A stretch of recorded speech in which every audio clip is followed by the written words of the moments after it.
되는데 중학교 과정 이상을 되면요. 책만 보세요. 아이들에 대한 책을 쭉 하면서 틀렸던 형태의 문제에 대해서 애들이 제대로 고쳐왔는지를 보세요. 그리고 잘식 정리되어 있고 하는 게 넘어가세요. 여기에 가장 큰 문제가 뭘까요?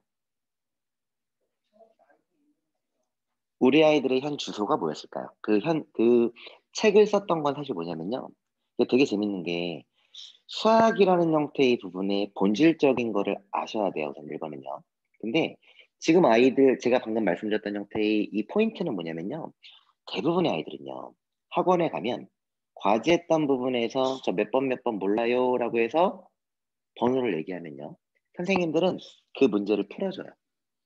근데 실제 아이들하고 선생님이 소통해야 될 형태의 통로는 사실 뭐였을까요? 이 문제를 왜 이 식으로 풀 수밖에 없는지를 배우는 게 아이들이 해야 되는데 그거를 설명하는 학원이 거의 없어요. 대부분은 이 문제는 이 식으로 풀어요가 대부분이에요. 이해되시죠?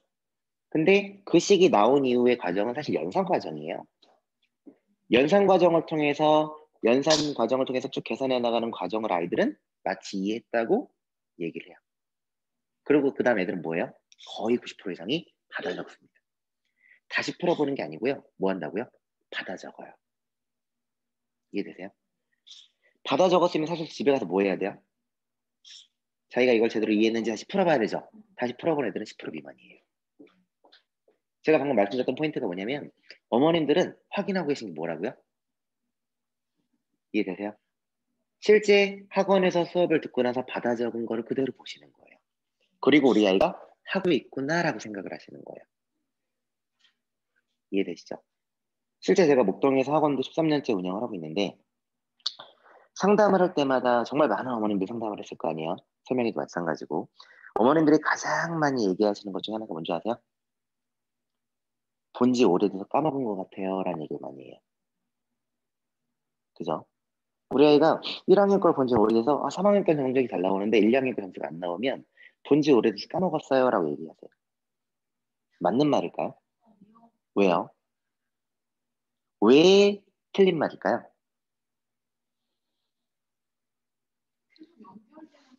맞아요. 수학은요. 이게 수학에 대한 형태의 세부 커리를 되게 정확히 하는 게 되게 중요해요. 무슨 얘기냐면 1학년 때에 대한 중1 과정에 대한 개념이 중2 과정의 개념으로 연결됩니다. 중2 과정의 개념이 중3 과정의 개념이 연결되고요. 중1, 2, 3에 대한 전체 개념이 고1 과정까지 확장이 됩니다. 다시 말하면 아이들 머릿속에는요. 이 개념들이 제대로 연결되고 확장이 돼 있어야 돼요. 근데 대부분은요. 첫 단추에서, 즉 다시 말하면 중1 과정에 대한 개념이 왜 그렇게 나온지를 잘 몰라요. 그러니까 뭘 못하는 거예요? 중2 과정의 개념도 또 외우는 거예요. 중3 과정도 또 외우는 거예요. 우선 첫 번째는 개념에 대한 정립이 맞아요. 정립이 맞는데 그 개념에 대한 형태의 정립이 제대로 안 되다 보니까 실제 아이들은 뭘 못하는 거예요? 그 다음 단계 연결이 안 되는 거예요. 이해되시죠? 자, 수학이라는 건 제가 이제 방금 여쭤봤는데 수학이라는 형태의 공부, 수학이라는 형태의 과목이 왜 가장 중요할까요? 왜 상위 대학이나 상위 고등학교, 전사고들이나 특목고들에서 수학이라는 형태의 과목을 가장 변별력 있는 과목으로 그죠? 얘기하고 수학을 잘하는 인재를 선호합니다. 이유가 뭘까요? 그들이 선호하는 형태의 가치가 수학 점수가 잘 나온 학생들이었을까요? 어떤 부분일까요? 어떤 부분이었을까요? 그들이 원하는 수학 잘하는 인재라는 건 뭘까요? 응용할 줄 아는. 응용이 뭘까요? 사실 그런 얘기 많이 하잖아요. 수학은 대학 들어갈 때까지만 필요한 거야. 사회 나가면 전혀 쓸모 없잖아. 라는 얘기에 대해서 어떻게 생각하세요? 그렇지 않아요? 어떤 부분에서요? 네. 음, 네. 네. 실제 수학이라는 형태, 재밌게도요. 일찍 시작하는 아이들부터 늦게 시작하는 아이들까지 우리 아이들이 대학교 들어갈 때까지 수학 학원에서 보내는 수업 시간과 과제하는 시간까지 포함해서 몇 시간 정도의 수학 공부를 할까요?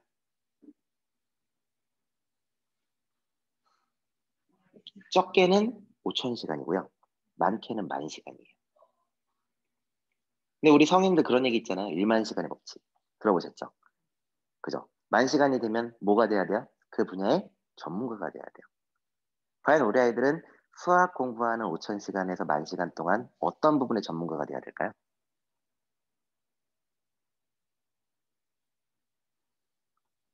그게 수학의 본질이에요. 무슨 얘기냐?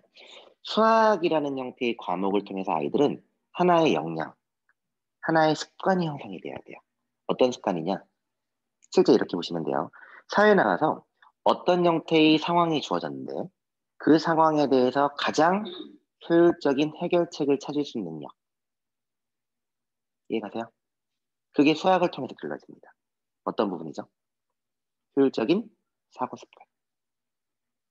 문제를 해결할 때 가장 효율적으로 처리할 수 있는 형태의 방법을 머릿속에서 시뮬레이션하고 그 방법 중에서 가장 나은 거를 찾을 수 있는 형태의 역량이 가장 효율적인 사고의 습관이고요. 그 습관이 만들어진 아이와 그러지 않은 아이들은 전혀 다른 길을 걷게 됩니다. 근데 실제 그 습관과 역량을 키워주는 형태의 가장 메인 형태의 학습 도구가 뭐예요? 그게 수학이에요. 공감하세요? 공감하세요? 네. 저 방금 설명드렸던 부분이죠. 대체 이런 형태의 부분이 어디서 만들어질까요? 라는 걸 보셔야 되는데요. 실제 효율적인 사고 습관이 있는 친구들은 사회 나와서 잘 살 수밖에 없겠죠.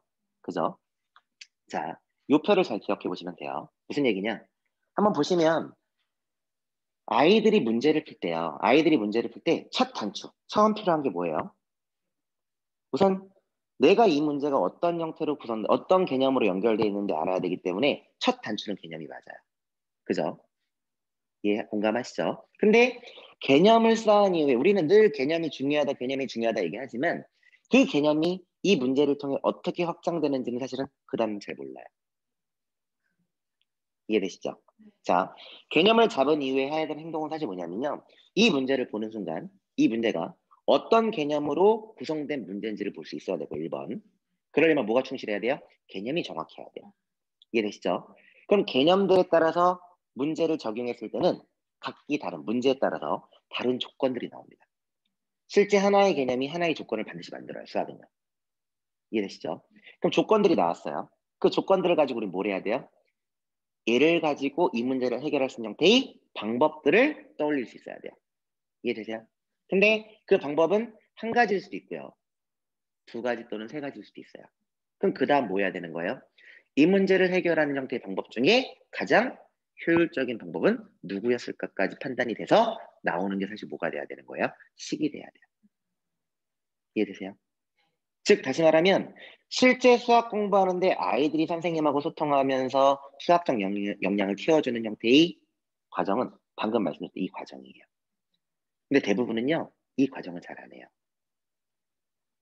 이해되세요? 대부분은요. 이 문제는 이런 식으로 푸는 거야. 혹은 이 문제는 이런 개념인데 이 개념을 적용하면 이런 식이 나와. 그죠? 대부분은 그 식이 왜 꼭 가장 효율적인 방법인지 그 식을 왜 꼭 써야 되는지를 설명을 잘 안 합니다. 그러니까 아이들은 기억하는 게 뭐예요? 아, 이 문제는 이 식으로 풀면 되는구나. 아이들이 문제를 30분, 1시간 동안 끙끙대며 푸는 형태의 시간이 사실상 어떤 시간들이에요? 머릿속에서 배웠던 식을 떠올리는 시간을 고민한다는 거예요. 그럼 그 시간 동안에 아이들은 시간 낭비일까요? 도움이 될 시간일까요? 그 시간은? 시간 낭비죠. 실제 그 고민하는 시간에 사실 뭐 해야 돼요? 그 문제에 따른 형태의 개념을 정확히 익히기도 하고. 이해되세요? 그 과정을 반복하면 몰라도 그냥 머릿속에 기억됐던 형태로 그냥 떠올리는 형태의 시간은 아이들이 실제 효율적인 사고 습관을 만들어주는데 도움이 될까 안 될까요? 안 됩니다. 대부분 아이들은요. 문제에 대한 형태의 과정이 식이 나오고요. 그 식을 가지고 선생님이 풀어주는 형태의 과정. 다시 말하면 실제 초등뿐만 아니라 중학교, 고등학교 때에도 연산 과정은 반드시 들어가요. 이해되시죠? 그러니까 연산 과정이 빠르면 빠를수록 유리할 수밖에 없는 것도 사실이에요. 하지만 대부분의 문제를 알겠다, 이해했다는 형태의 대부분을 보시면 그 과정은 뭐예요?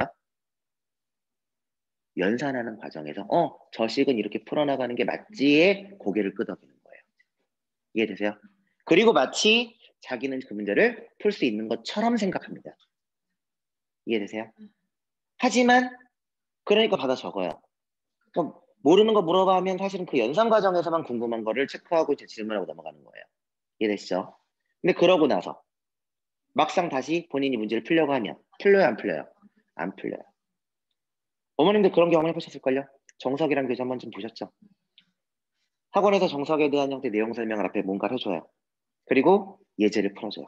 그리고 유제를 풀어보라고 해요. 대부분 유제 어떻게 풀어요? 내가 어떤 개념을 적용해서 어떻게 풀을지 고민하고 풀지 않아요. 딱 보니까 예제랑 똑같은 유형인 거예요. 그럼 예제에 대한 문제풀이를 그대로 대입해서 답 찾고 나면 난 풀었어요 라고 얘기해요. 그러니까 아이들은 뭐예요? 연습 문제 가면 막상 못 풀죠. 그러니까 아이들의 인식 속에 뭐였어요? 정석은 연습 문제가 어려운 책. 이해되세요? 뭐가 문제인지 아시겠어요? 그러니까 실제 아이들이 공부할 때요. 많은 문제 푸는 게 중요한 게 아니고요. 한 문제를 풀더라도 저 과정을 정확하게 알고 저거에 대한 연습을 했던 아이들이 문제 푸는 거와 그렇지 않은 건 전혀 다르다라는 거예요. 이해되시죠? 이거 잘 기억하셔야 돼요. 그 다음은 우선 어찌됐든 이거를 하더라도 조건과 방법을 찾아가는 형태의 과정을 하려고 해도 첫 번째 중요한 건 뭐라고요? 개념이라고요. 그렇다면 제가 여쭤볼게요. 아까 우리 어머님 말씀하셨던 것처럼 개념은 뭘까요? 늘 우리가 개념 얘기하는데 그 개념이란 건 뭘까요? 올바른 개념이라는 건. 뭐가 개념이에요? 책에 보면 뭐 이등변사각형의 정의가 있고 이등변사각형의 성질이 이렇게 나왔잖아요. 그럼 정의와 성질이 개념일까요?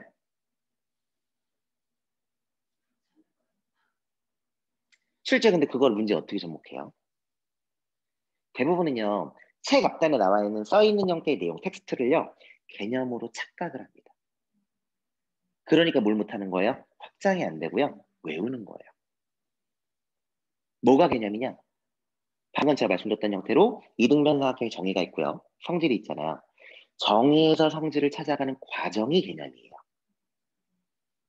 이해되세요? 정의가 뭐야? 성질이 뭐야? 대답하는 게 개념이 아니고요. 그 정의로부터 성질이 어떻게 나오는지를 설명할 수 있는 게 개념이라고요. 공감하세요? 이해되시죠? 그러니까 아이들은요, 근데 그런 걸 잘 몰라요. 자연수와 정수를 구별하라고 해도 잘 모르고요. 자연수의 정의를 얘기하라고 해도 잘 몰라요. 이해되세요? 그렇게 출발했던 어디 과정부터? 중1 과정부터. 그죠? 계속 공부를 쌓아간 거예요. 근데 재밌게도요. 수학에 대한 거를 제대로 아시면요. 자, 초등 과정은요. 일반적으로 기본적으로 50%는 추상적인 개념으로 구성되어 있고요. 50%는 연산 과정을 배우게 돼 있어요. 추상적인 형태의 개념이란 건 무슨 얘기냐면요. 개념이 명확하지 않아요. 명확하지 않다는 거는 인과 과정이 확실하진 않아요. 원인과 결과가. 하지만 그런 상황을 머릿속에 마치 그럴 거야처럼 그려주는 형태의 과정이에요. 초등 과정은 스토리텔링 과정이거든요. 이해가세요? 초등학생 아이들한테 한번 어머님들한테 여쭤볼게요. 초등학교 할 때 나왔던 내용이니까 초등학교 아이들한테 이등변 삼각형의 정의가 뭘까? 성질이 뭘까? 용어는 어렵잖아요. 이등변 삼각형이 뭐야? 라고 물으면 애들은 뭐라 대답해요? 우리 어머님은 얘기해보세요. 이등변 삼각형의 정의가 뭘까요?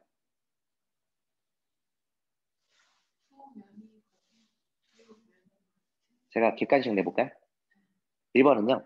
두 변의 같고 두 밑각의 크기 같은 삼각형이에요. 2번은요. 두 변의 길이 같은 삼각형이에요.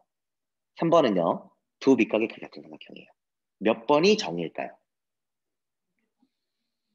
1번이다 손으로 한번 들어보세요. 원하시는데 다시 선택하셔도 돼요. 1번이다. 두 변의 같고 두 밑각의 같은 삼각형 같다. 2번이다.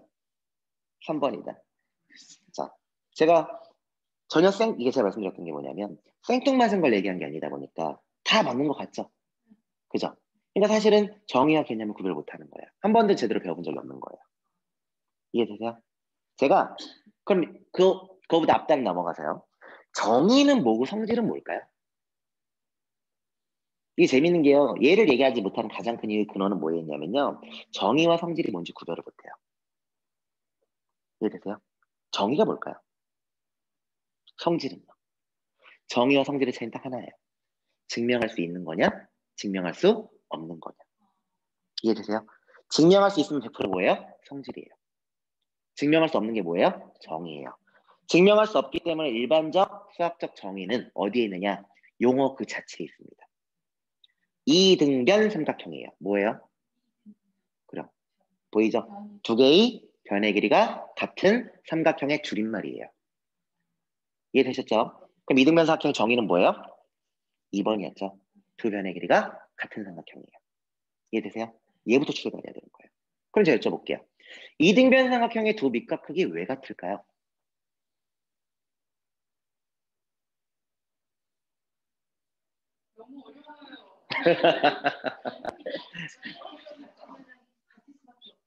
일반적으로 이등변 삼각형 두 밑과 크기 왜 같냐 물어보잖아요. 그럼 아이들은요. 이등변 삼각형이니까요.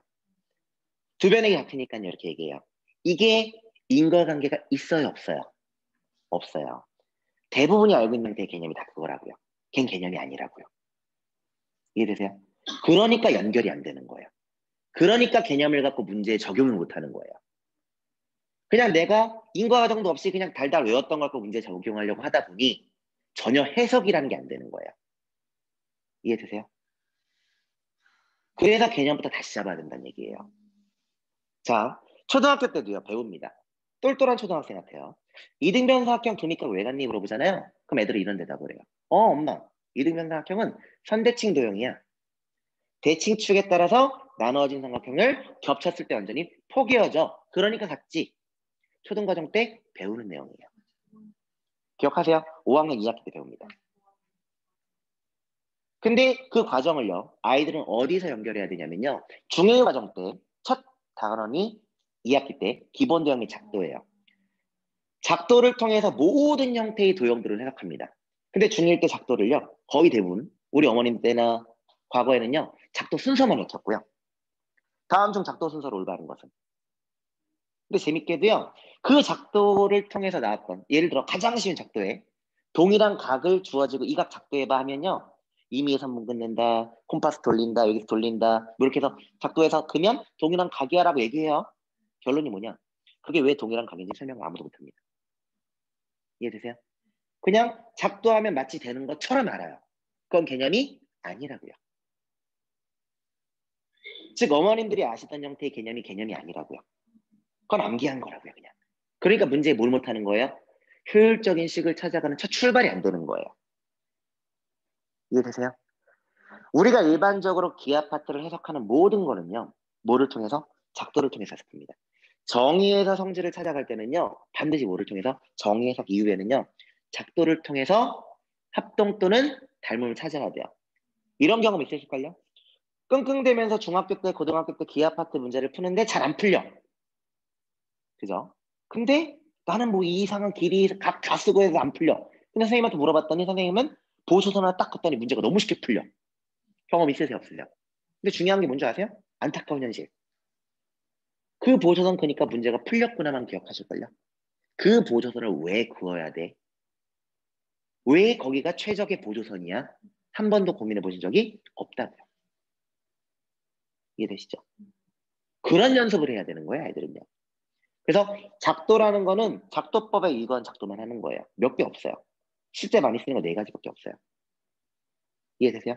근데 작도의 목적이 뭐라고요? 합동 또는 닮음을 찾는 거라고요.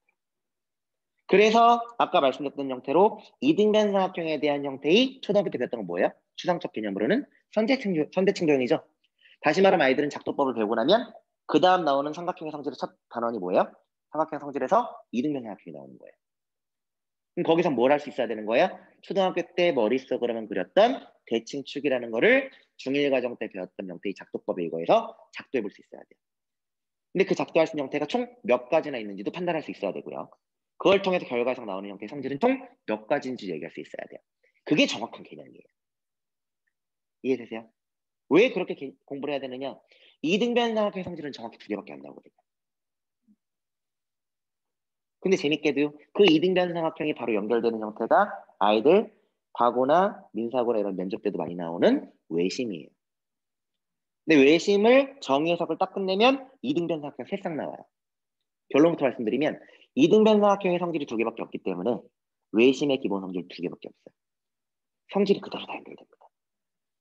그리고 그 외심이 중3 때 삼각비를 만나면 고2 때 어디로 가요? 사인 법칙으로 연결됩니다. 무슨 얘기예요? 개념은 다 하나하나 정확히 쌓아야 된다고요. 이해되세요? 그 개념이 완성되는 게 무엇보다 중요해요. 자, 재밌는 거 말씀드릴게요. 실제 우리 예비 고1이 되잖아요. 우리 어머님들. 고1 과정 때 첫 모의고사 몇 월에 보죠? 3월에 봐요. 보통 들어간 지 첫 주나 그 다음 주에 봐요. 그죠? 두 번째 시험 뭐예요? 첫 중간고사죠. 첫 모의고사랑 첫 중간고사 1등급 맞은 학생이요. 고3 수능 1등급을 맞지 못할 확률이 몇 프로일까요?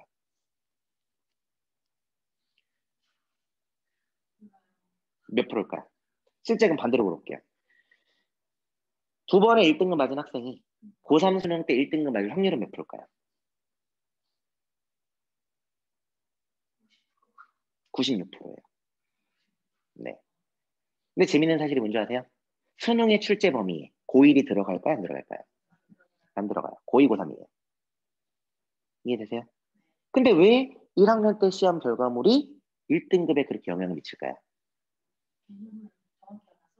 한 가지 말씀드리면 어머님들이 고등학교 올라가기 전까지 나 선행 어디까지 해야 돼? 이게 별로 중요하지 않고요. 수학상을 얼만큼 제대로 할 수 있어가 제일 중요해요.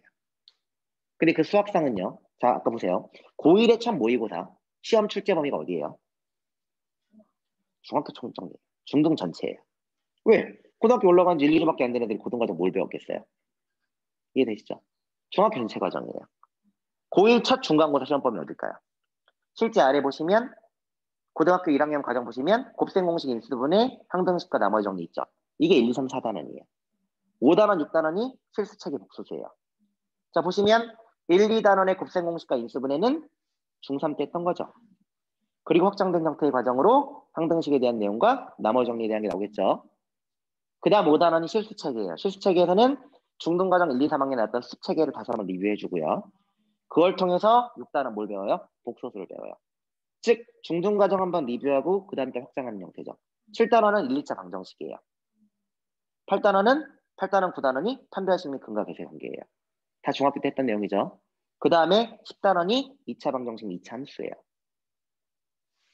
보통 연립방정식 정도, 고차 방정식이나 연립방정식까지가 1학기 중간고사 시험 범위입니다. 일반적 학교들은요. 대부분은요. 자, 그러면 그 내용 중에 70, 80%는 중등과정이에요. 그죠?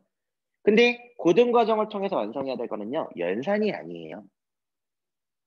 아까 제가 말했던 해석이에요. 이 문제를 푸는데 단지 근해 공식 대입해서 답 찾는 거 이 연산 과정이 아니고요. 이 문제를 풀 때 그래프로 그려서 어떻게 하면 효율적으로 풀지. 그런 게 해석 과정이거든요. 방정식과 부등식과 함수에 대해서 왔다 갔다 하면서 가장 효율적인 형태의 풀이를 할 수 있게 만드는 게 무엇보다 중요한 거예요. 이해되세요? 근데 그 과정이 완성되는 아이들과 그렇지 않은 아이들이 정확하게 나눠져요. 1, 2등급 안에 들어올 수 있느냐? 3, 4, 5, 6등급이 되느냐? 무슨 얘기냐? 보시면 2학년 과정에서요. 자 말씀드렸어요. 고등학교 올라가기 전까지 고1 과정의 수학상이 얼만큼 퍼펙트하게, 퍼펙트라는 건 문제집 몇 건 풀었어가 아니에요. 제가 말씀드렸던 것처럼 개념 정리가 되고 그 개념 정리를 통해서 효율적인 형태의 해석을 할 수 있는 아이를 만드는 거예요. 그게 된 학생들이면 뭐가 가능하느냐? 고2 과정 보세요. 고2 과정은 크게 딱 3개 배워요. 여긴 2개밖에 안 나왔어요. 위에 연결해서. 첫 번째가 지수로그 배워요. 두 번째가 삼각함수 배워요. 세 번째가 수열 및 점화식 배워요. 근데 재밌게 이게 3개밖에 안 배우거든요. 수험 과정이. 지수로그, 지수, 로그. 지수는 사실 중1 과정의 거듭 제곱이 중2 과정의 지수 법칙으로 확장되고요. 그죠? 요 부분에 대한 거를 그래프까지 그려서 지수함수를 배우게 하는 게 고2의 첫 단원이에요. 그죠? 그 다음 뭐 배워요? 로그 배워요. 왜? 수학과 과정의 아이들이 역함수 개념 배웠거든요. 지수랑 로그는 역함수 과정이거든요. 역함수니까. 그럼 보시면 지수랑 로그에 대한 개념을 다시 한번 재정립하는 거예요. 근데 로그를 왜 배웠는지 알려주기 위해서 로그는 이럴 때 쓰여야 해서 3단원이 상용 로그를 배워요. 얘까지 뭐예요? 그냥 개념이죠. 그죠? 그럼 4단원이 뭐예요? 지수로그 방정식. 5단원이 지수로그 부등식. 6단원이 지수로그 함수예요. 무슨 얘기예요? 1단원부터 6단원까지 판단해보면 실제 심화 문제, 킬러 문제는 다 어디서 나오겠어요? 4, 5, 6에서 나오겠죠. 뭐예요? 방정식과 부등식 함수 해석을 할 수 있느냐. 무슨 얘기냐면 고1 과정에 방정식과 부등식의 깊이 있는 형태의 문제 앞에 있던 숫자가 뭘로 바뀌었을 뿐이에요? 지수랑 로그로 바뀌었을 뿐이에요. 즉 고1 과정의 심화 과정을 풀 수 있는 아이가 고2 과정의 심화를 풀 수 있는 거예요. 그 다음 단원 보시면 삼각비 호드법 배우고 나면 삼각 방정식, 삼각 부등식, 삼각 함수예요. 똑같아요. 계수가 숫자에서 사인, 코사인, 탄젠트로 바뀌었을 뿐이지 다른 게 있었어요? 없다고요. 즉 무슨 얘기냐면요. 고1 과정의 심화를 할 수 있는 아이가 고2도 심화를 할 수 있는 거예요. 어쨌든 막바지로 가서 수능 1등급을 만든다라는 건 사실 뭐예요? 킬러 문제를 내가 몇 문제나 정확히 풀 수 있어가 되겠죠. 이해하세요? 그거를 만드는 형태의 가장 기본 과정이 뭐예요? 개념을 정확히 하고 그 개념으로 문제를 해석할 수 있는 아이를 만들 수 있다는 거. 실제 고등학교 가면요. 중학교 때는 절대평가다 보니까 사실 아이들의 위치를 정확히 체크하기 상당히 어려워요. 근데 고등학교 때는 어때요? 고등학교 때는요. 상대평가죠. 실제 중학교 때 수학 평균이 80점대 초반에서 요즘 점점 더 코로나 때문에 쉬워져갖고 80점대 후반까지 나와요. 근데 고등학교 수학 평균 어때요? 지필 평균은요. 40점대 중반에서 50점 초반이라고요. 이해되세요? 그죠? 고등학교 때 내신 1등급과 2등급 차이가 뭔지 아세요? 모의고사 말고요. 메인 지역들도 내신 1등급과 2등급 차이가 뭔지 아세요? 얘네들은요. 시간이 무제한이면 점수가 똑같으래요. 무슨 얘기예요? 시간 내에 다 풀 수 있는 아이는 1등급이고요. 그러니까 물론 기본 전제 조건이 뭐예요? 1, 2등급 안에 든다는 범위 안에서 1등급과 2등급을 구별하는 거예요. 이해되시죠? 시간 내에 못 풀면 얘는 2등급인 거예요. 그게 뭐예요? 문제를 효율적으로 풀 수 있는 능력이 있느냐 없느냐라고요. 이해되시죠? 즉 다시 말하면 제가 말씀드렸던 이 역량을 키우지 않은 채 반복적으로 킬러 문제만 많이 풀어나간 아이들은 고1 때보다 고2 때, 고2 때보다 고3 때 뭐 할 수밖에 없어요? 수학에 소비되는 시간이 많아질 수밖에 없어요. 이거는 효율적인 수학 공부가 아니에요. 근데 어쩔 수 없죠. 기초가 제대로 안 돼 있으니까. 근데 아까 말씀드렸던 것처럼 중등과정의 개념이 제대로 연결돼 있고요. 고1을 제대로 완성한 아이들은 수학에 대한 효율적인 시간이 어떻게 되겠어요? 효율성 있게 될 수밖에 없겠죠. 이해되세요? 그래서 정확히 보셔야 돼요. 지금 고1 과정 올라갈 때까지 고등 과정의 선행을 어디까지 할까 고민하시기 이전에 그죠? 첫 번째가 뭐라고요? 중등 과정에 대한 개념의 연계 구조를 얼만큼 잘 만들 수 있을까를 체크하고요. 그 과정을 통해서 고1 과정을 얼만큼 제대로 할 수 있을까를 만드시는 게 실제 가장 중요한 포인트라고요. 이해하세요? 무슨 얘기인지 아시겠어요? 그거를 만드셔야 돼요. 근데 한 가지 말씀드리면요. 그렇다고 집에 가서 오늘부터 중1 과정부터 책을 꺼내놓고 다시 하라는 얘기는 절대 아니에요. 문제 푸는 게 중요한 게 아니라 뭐가 필요하다고요? 개념에 대한 정리만 필요하다고요. 이해되시죠? 자, 요 표 잘 기억하셔야 돼요. 그래서 방금 말씀드렸던 것처럼 고2 때 배우는 사인 법칙이라는 거는 아까 얘기했던 중1부터 다 연결된 형태의 결과물이라고 보시면 돼요. 그래서 아이들이 머릿속에 개념이 잡힌다라는 거는 뭐예요? 전체 과정에 대한 형태의 개념의 연결 구조가 정확히 잡혀 있어야 되는 거예요. 이해되시죠? 자, 그래서 실제 이 과정을 통해서 그러면 모두의 바람에서 어떤 걸 할 수 있느냐라고 하는 거는 그래서 아까 이제 말씀하셨던 제가 이제 런칭했던 수심달에 대한 거를 같이 도입하게 된 거고 진행을 하는데 그럼 수심달에서는 제가 한 가지 말씀드리면 중1부터 중3까지에 대한 개념을 통해서 고1을 가장 빠르고 효율적으로 완성할 수 있는 형태의 학습 모듈을 제공합니다. 이해되시죠? 무슨 얘기인지 아시겠죠? 네. 그래서 뭐 시간표에 대한 거나 이런 거는 직접 보시면 되고요. 아시겠죠? 뒤로 넘어가서 그럼 어떤 형태의 부분이 있느냐? 실제 네 가지를 통해서 관리 피드백이 됩니다. 근데 실제 수심달은요. 핵심 코드가 이렇게 보시면 돼요. 핵심 코드가 고등 과정이 아니에요. 수심달은 딱 하나예요. 중1부터 중3까지의 개념을 가장 최적화하게 잡아서 고1의 해석을 완성시키는 도구로서 가장 핵심적인, 가장 효율적인 도구라 생각하시면 돼요. 이해되시죠? 그래서 이 네 가지인데 아이들이 실제 지금 내신 과정이다 보니까 여기서도 실제 이 과정을 이용한 게 거의 없을 거예요. 그죠? 근데 말씀드렸던 것처럼 기말고사 과정이 끝나고 나면 전체 학생들에 따라서 분기별고사를 볼 거예요.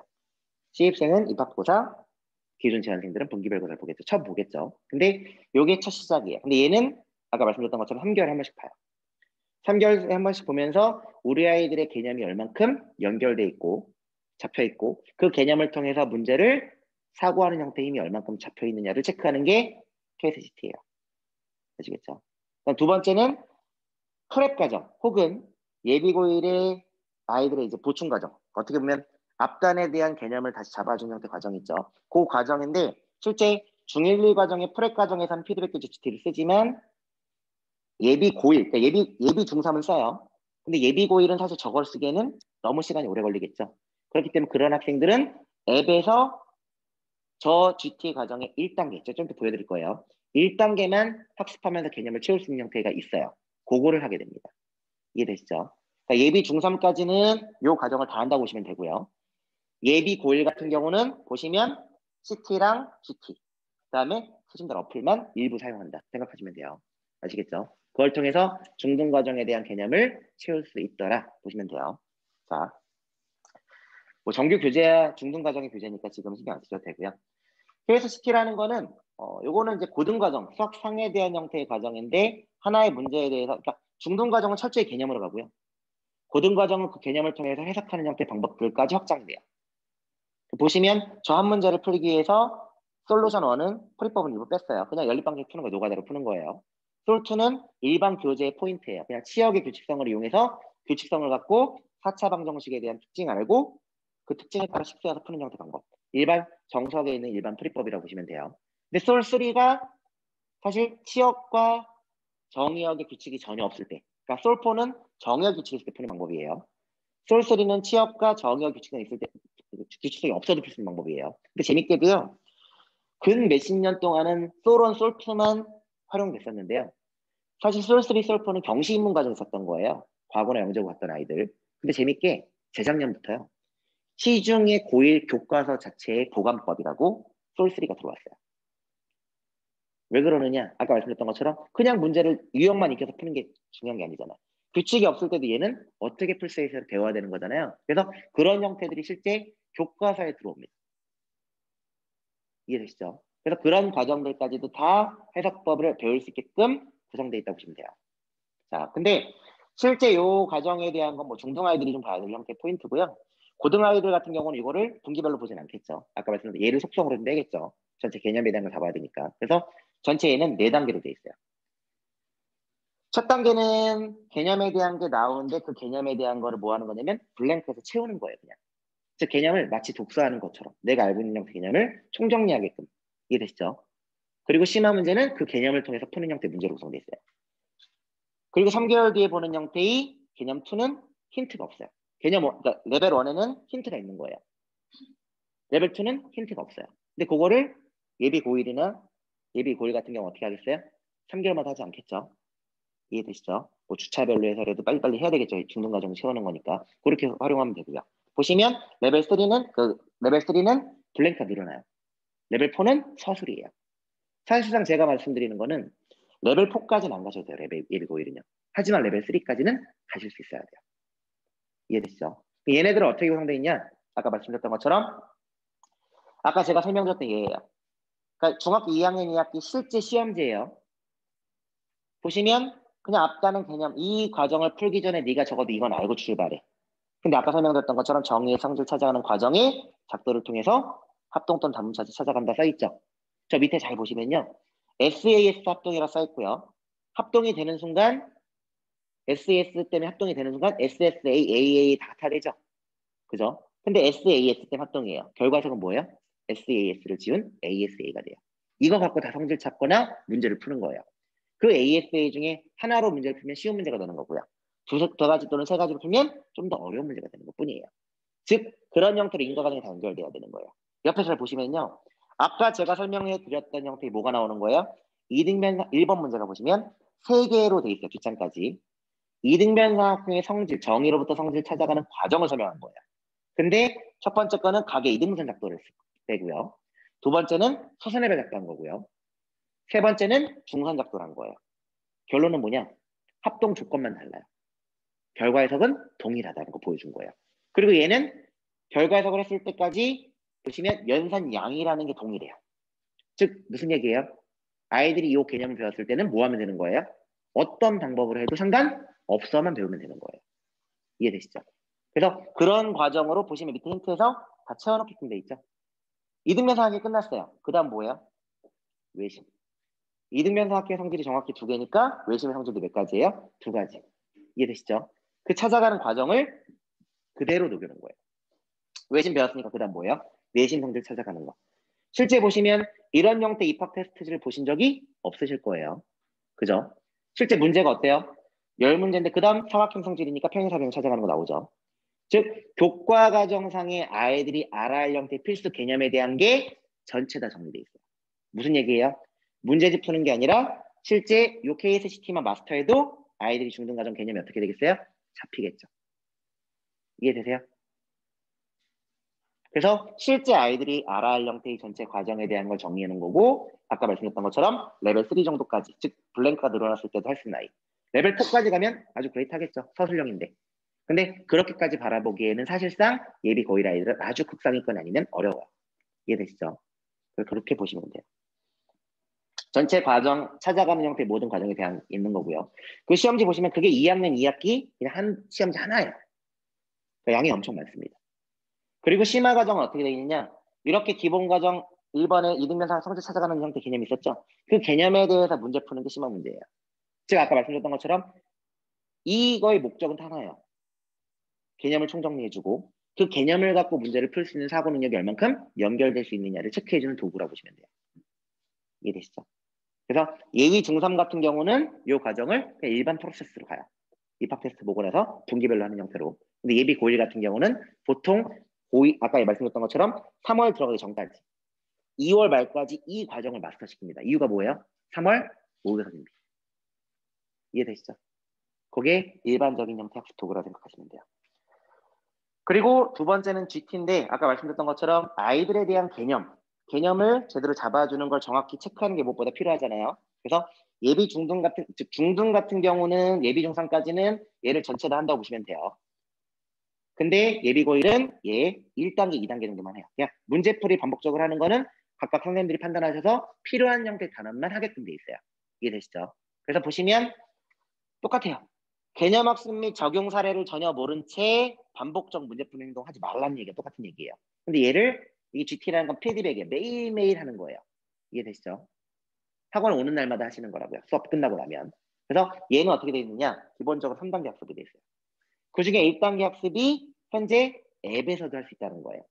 그리고 예비고일 같은 경우는 1단계 학습에 대한 거를 앱에서 해서 개념을 최적화시킬 수 있게끔 채워야 된다는 얘기예요. 중등과정 전체 개념을요. 이해되셨죠? 그래서 보시면 1단계는 개념인지 인지 확인인데 얘 뭐냐면요. 저희가 중등과정에 대한 개념은 많지 않거든요. 문제는 많아도 중등과정에 대한 각 개념들을 10개의 주제, 한 단원당 10개의 주제로 해서 이지, 노멀, 하드, 이지는 OX 퀴즈. 이게 맞아 틀려. 이해되시죠? 노멀은 다지 선택이에요. 하나라도 정확하지 않으면 틀린 거예요. 답이 3개일 수도 있고 4개일 수도 있어요. 하드는 단답형이에요. 근데 이렇게 된 거를 4세트를 봅니다. 즉 120문제가 한 대단을 완성되어 있죠. 즉 다시 말하면 일반 중등 아이들 같은 경우는 얘를 가지고 언제 하는 거예요? 2주에 한 단어씩 끝내게끔 하는 거고요. 이해되시죠? 그러면 기본적으로 2달에 한 학기가 끝나는 거죠. 근데 사실은 아까 말씀드렸던 것처럼 1, 2, 3단계를 다 하기 때문에 그런 거니까 예비고일 같은 경우 그렇게 할 필요가 없겠죠. 이해되시죠? 그래서 실제 이 과정을 하는데 얘를 앱으로 봐요. 무슨 얘기냐? 저 문제의 개념 인지를 할 때까지 몇 초 걸렸어. 이런 설명이 좀 더 끝나고 나서 제가 실제 앱으로 보여드릴게요. 이해되시죠? 그래서 몇 초 걸렸을 체크하고 얘에 대한 형태가 난이도가 점점 올라가요. 그 개념에 대해서 몇 단계, 아까 4번 본다고 했죠? 4번의 난이도가 점점 올라가서 얘는 이 개념이 어디까지 연결되고 확장되는 아이야를 체크할 수 있습니다. 이해되시죠? 그 다음에 같은 레벨의 난이도의 문제를 그 전날과 그 다음날 줌으로써 얘의 개념 신뢰도를 또 체크하게 돼요. 그래서 얘를 정확하게 데이터 학습을 통해서 개념을 체크해주는 형태의 도구라 보시면 돼요. 그래서 예비고일은 얘를 앱으로 학습한다고 보시면 돼요. 이해되시죠? 개념 적용 학습은 뭐냐면 얘는 매일매일 그 개념을 인지하고 나면 아까 말씀드렸던 것처럼 개념을 문제에 적용하는 방법을 아이들이 잘 몰라요. 그죠? 그래서 그 과정을 하루에 한 문제씩 연습하는 거예요. 그러니까 중등 같은 경우는 상당히 유용하겠죠. 근데 아까 말씀드렸던 것처럼 고등 아이들 같은 경우는 얘를 하루에 한 문제씩 하기에는 상당히 양이 적을 거 아니에요. 그래서 얘를 그 아이들에 맞춰서 필요한 형태를 한다고 보시면 돼요.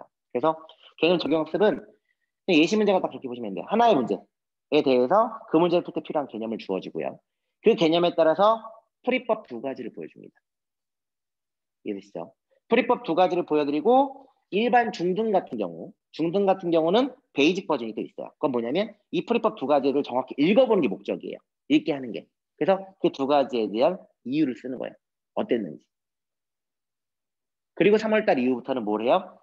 다른 유사 문제를 주고 그 문제를 통해서 네가 두 가지를 풀어봐가 돼 있어요. 이해되시죠? 그래서 실제 아이들이 근데 이 안에서는 어떤 형태의 노하우까지 다 집어넣냐면 효율적인 사고에서 풀 수 있는 형태의 풀이법도 있지만 실제 아까 말씀드렸던 것처럼 요거 보시면 그거예요.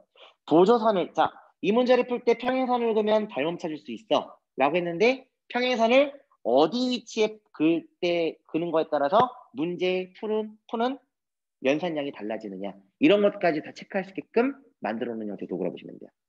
이해되시죠? 그래서 실제 하루에 한 문제씩만 풀지만 그 한 문제라는 게 아이들의 사고를 변화시킬 수 있게끔 만들어 놨다고 보시면 돼요. 그래서 그것까지 완성된 아이들이 뭘 하는 거예요? 그 다음 이제 일반 문제풀이 하는 거예요. 근데 아까 말씀드렸던 것처럼 예비고일 아들은 이것까지 할 필요가 없다라는 거죠. 왜? 앞단에 개념을 잡고 그 개념에 따라 문제 적용하는 형태만 트레이닝해서 충분하니까. 이해되시죠? 그리고 중등 아이들 같은 경우 당연히 내신 대비도 해야 되니까 여기. 그래서 GT는 철저하게 그렇게 보시면 돼요. GT는 철저하게 자기 학년, 예비고일을 제외하면요. 자기 학년에 대한 것만 학습하게 돼 있다고 보시면 돼요. 이해되시죠? 그러니까 예비 중상 같은 경우는 중상 과정 그대로 나가면 돼요. 대신 중1, 2 과정에 대한 개념이 부족한 경우는 그거는 모델 바라면은 일주일에 한 번씩 그 관리데이가 있으니까 그때 채우는 거예요. 이해되시죠? 네, 그래서 그렇게 해서 중등 과정에 대한 개념을 통해서 자기 개념까지 채워줄 수 있게끔 구성되다고 보시면 돼요. 이해되시겠죠? 네. 그래서 실제 뭐 마지막 요 3단계 같은 경우는 시중에 있는 프로그램 똑같다고 보시면 돼요. 푼 거를 자기가 입력하면 자동 채점되고 영상도 볼 수 있게 돼 있고. 이해되시죠? 그래서 요 나왔던 모든 컨텐츠들은 저희 소신단에서 저작권 등록을 다 한 형태의 컨텐츠들이고요. 직접 다 만든 거라고 보시면 돼요. 뭐 정규 교재 같은 경우는 중등 과정의 일반 교재예요. 그러니까 요 교재는 12월 19일 날 첫 시장에 나와요. 1학기밖에 안 나옵니다. 내년까지 다 나와요. 기본서랑 응용서랑. 그 책 이름 자체가 수학의 심장을 달다예요. 수학의 심장을 달다 개념편, 그다음 개념 적용편 이렇게 나와요. 그거는 중등 아이들만 참고로 좀 보시면 돼요. 그래서 이 교재가 방금 제가 설명드렸던 CT랑 GT 이거 제가 직접 저자한 거니까 그 능률을 같이 해서 시중에 나오는 거거든요. 그래서 실제 아이들이 학습할 때 필요한 거, 불필요한 거를 최적화 만든 동선의 교재라고 보시면 돼요. 그리고 이 교재는 다 데이터가 돼요. 그래서 보시면 요 안에도 이제 OX 퀴즈나 다지 선택들이 다 들어가 있고요. 실제 목동 같은 경우는 요 제가 저자본이다 보니까 시중 나오기 전에 그 복사본을 할 수 있거든요. 그 책을 12월 5일부터 개강을 하고 있는데 정말 유용해요. 아이들이 그러니까 철저히 얘는 그냥 개념 잡는 최적화된 도구라 보시면 돼요. 그냥 교재들 자체가 구성 요소가. 그리고 책에 대한 것도 아이들이 어떤 개념에서 막혔는지를 볼 수 있고요. 그다음에 끝나고 나면 중단원 마무리나 소단원 마무리는 QR코드 입력하잖아요. 그럼 자동 채점도 되면서 동시에 뭐 할 수 있느냐? 그 문제의 풀이를 보는 게 아니고요. 얘가 그 다음 단 넘어갈 때 필요한 개념들 적어도 반드시 다시 보고 넘어갈 형태의 개념들을 체크해서 그 영상을 보고 넘어가게 돼 있어요. 이해되시죠? 그래서 그렇게 구성한 형태의 책이다라고 보시면 정확할 겁니다. 그래서 뭐 나머지 설명은 제가 진짜 마친 것 같고요. 실제 앱에 대한 거는 간략하게 좀 설명을 드릴게요. 근데 앱에 대한 거는 이 PT로 설명드리는 것보다는 직접 보여드리고 설명드리는 게 나을 것 같으니까 오셨던 분들만 좀 보여드릴게요. 괜찮으시겠죠? 네, 맞습니다. 현재는 학원에서만 할 수 있고요. 이거는 내년 하반기 이후에는 태블릿을 통해서 B2C도 할 수 있는데 지금은 안 돼요. 네. 네, 근데 지금은 네. 저희가 데이터를 쌓아서 이건 인공지능 활용해서 요 앱을 좀 이따 보여드릴 건데 그 앱의 목적은 딱 하나예요. 애들이 개념 알리 기조를 했어요. 과제를 다 이렇게 제출하게 하는데 아이들한테 저희가 보고자 하는 건 맞고 틀리고가 아니에요. 아까 말씀드린 것처럼 맞고 틀리고가 중요한 게 아니라 뭐가 중요해요? 개념에 대한 형태의 부분이 얼만큼 쌓여있고 그 개념을 얼만큼 활용할 수 있는지가 되게 중요하잖아요. 그래서 개념에 대한 형태의 부분의 인지도를 체크하고요. 그래서 맞았더라도 얘가 효율적인 풀이를 알 때와 모를 때 이해되시죠? 즉 그냥 식만 외워서 맞았던 경우도 있고 그런 게 아닌 경우도 있을 거 아니에요. 그래서 이거를 그 과제를 제출할 때 문제 인지지수라는 게 있어요. 그 과제 제출할 때 그냥 사진 찍어 올리는 게 아니라 문제 인지수를 같이 제출하게 돼 있어요. 그래서 1번은 답도 맞았지만 풀이도 정확하고 효율적일 때 1번. 이 풀이가 왜 나온지 알 때. 그걸 모르면 2번이에요. 다시 그걸 체크하고 넘어가라는 얘기예요. 그 다음에 끝까지 풀어서 답 나왔는데 틀리면 3번이에요. 그게 뭐예요? 5개념 또는 계산 실수. 이해되시죠? 풀다가 중간에 막힌 거는 개념 부족이죠. 4번. 전혀 손을 못 대면 찍지 말라요. 5번. 이건 다시 해야 되겠죠. 그래서 실제 문제 인지지수랑 그 다음에 해결지수라는 게 있어요. 해결지수는 복습할 때. 그러니까 매일매일 수업을 듣고 나서 필요한 게 사실은 복습이잖아요. 사실 그 다음 숙제하는 거 더 중요한 복습이에요. 그날 제가 배웠는데 그걸 얼마큼 풀 수 있는지 알아야 될 거 아니에요. 그래서 그 복습하게 할 때도 수업 시간 들었던 걸 가지고 내가 풀었더니 바로 풀렸어. 면 나 완전히 이해해서 풀었어. A. 근데 풀려고 했더니 막혔어. 그 수업 시간에 선생님 풀이 과정이나 친구 풀이 과정. 그러니까 내가 제출한 거에 친구 풀이도 같이 볼 수 있는 거예요. 그러니까 B2C는 그게 안 되는 거죠. 보고 그 중에 괜찮은 풀이. 틀렸던 풀이더라도 내가 참고할 만한 아이디어가 있는 풀이는 즐겨찾기. 하트 버튼 누르면 즐겨찾기가 돼요. 선생님 수업 시간에도 받아 적는 게 아니라 그냥 바로 뭐 하라고요? 선생님 풀이 과정을 찍어 올리라고요. 그러니까 비율적인 시간을 딱 없앤 거예요. 그래서 그렇게 해서 풀이 과정을 참고하고 나서 풀면 B. 참고하고 못 풀면 C. 그래서 못 푼 거는 그 다음에 선생님 다시 전달되고. 이해되시죠? 그런 형태의 과제학습 도구가 앱이에요. 그래서 실제 앱스토어나 플레이스토어에 수신달 치시면 검색이 돼요. 다운받을 수 있어요. 근데 현재는 B2C가 안 돼요. 그냥 가입 학원에서만. 청라에서는 현재는 모듈 발음에서만 쓸 수 있게끔 돼 있어요. 이해되시죠? 네. 그런 형태의 학습 도구라 보시면 되는데 그 도구가 도와주는 게 딱 하나예요. 첫 번째는 뭘 도와주느냐? 개념원리 끝났어요. 예를 들어 개념원리 끝난 다음 보통 센 나가잖아요. 근데 개념원리 다음 센이 있는 게 아니거든요. 이해되시죠? 개념원리의 그 3단계 문제랑 센의 비슷한 문제 레벨은 비슷하거든요. 그럼 개념원리를 얼만큼 제대로 풀었냐에 따라서 센을 나갈 때 요 겹치는 구간에 대한 거는 빼줄 수도 있어야 돼요. 사실 아이들한테는 이 시간 되게 아까운 시간이거든요. 잘하는 애들은요. 못하는 애들은 해야 되겠지만. 그죠? 그럼 잘하는 애들은 사실 이 시간을 없애버리고 이 시간에 집중해서 더 많은 시간을 투여해서 해결하게 하는 게 예학습 도와주는 거잖아요. 근데 그걸 선생님 일일이 못하잖아요. 앱이 그걸 해줘요. 이해되시죠? 개념 인지지수랑 학습지수, 태도지수에 따라서 얘에 대한 구간을 결정해 줍니다. 그래서 GT 1단계도 다 이 앱에서 하는 거예요. 이해되시죠? 그런 형태가 인공지능 모듈이 붙었다 보시면 돼요. 아시겠죠? 네. 그렇게 만들어 놓은 형태의 학습 도구라 보시면 제일 정확할 거예요. 네. 제 설명은 네. 네. 제 설명은 이걸로 마치도록 하고요. 궁금한 사항 질문 받고 마무리할 수 있습니다. 네. 네?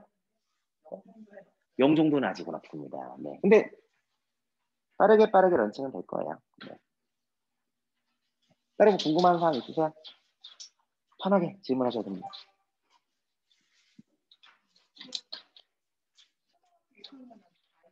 네. 수신달 1학년부터 하시면 되죠. 이 프레 과정에서 하시면 되죠. 네. 맞아요. 그럼요. 실제 지금 목동 같은 경우 중계는 12월 29일 런칭이고요. 목동은 12월 5일부터 하고 있거든요. 보통 4, 5학년 애들이 중1 과정 많이 들어와서 해요. 네, 그럼요. 왜냐면 사실 이런 형태로 하나하나 쌓아가면 애들은 이거 습관만 잡혀주면 수학을 못할 수는 없거든요. 그냥 습관을 만들 수 있는 하나의 도구로 만들었다 보시면 돼요. 정확하게. 네. 그래서 모두의 바람에서도 프레 과정 오픈해요. 오픈하면 그때 그 프로세스로 그대로 하시면 돼요. 근데 제가 여기는 좀 약간 제가 친한 원장입니다. 특별하게 좀 하려고 했던 게 뭐냐면 목동에서 원래는 제가 이거를 내년 5월 달에 광명부터 아예 소심달 하우스의 개념으로 해서 거기는 이 개념 정리하는 거랑 사실상 해석하는 과정은 일반 사람들이 잘 못해요.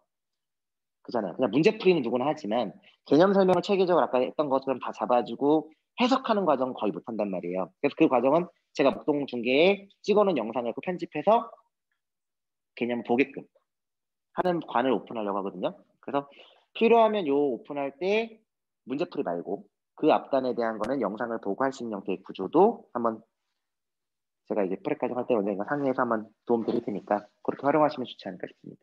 그러니까 제가 직접 강의하는 형태 영상을 보고 한 타임은 주 뭐 이틀 한다면 한 타임은 그렇게 하고 수업할 수 있어요. 이해되시죠?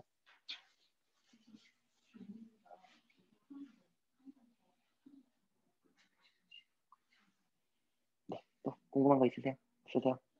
해결이 좀 되셨어요? 네. 네. 알겠습니다. 고생하셨습니다. 네.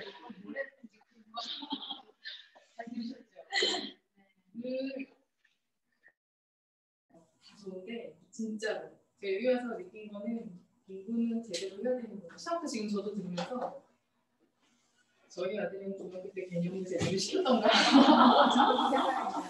뭘 시키기보다는 감사합니다. 이거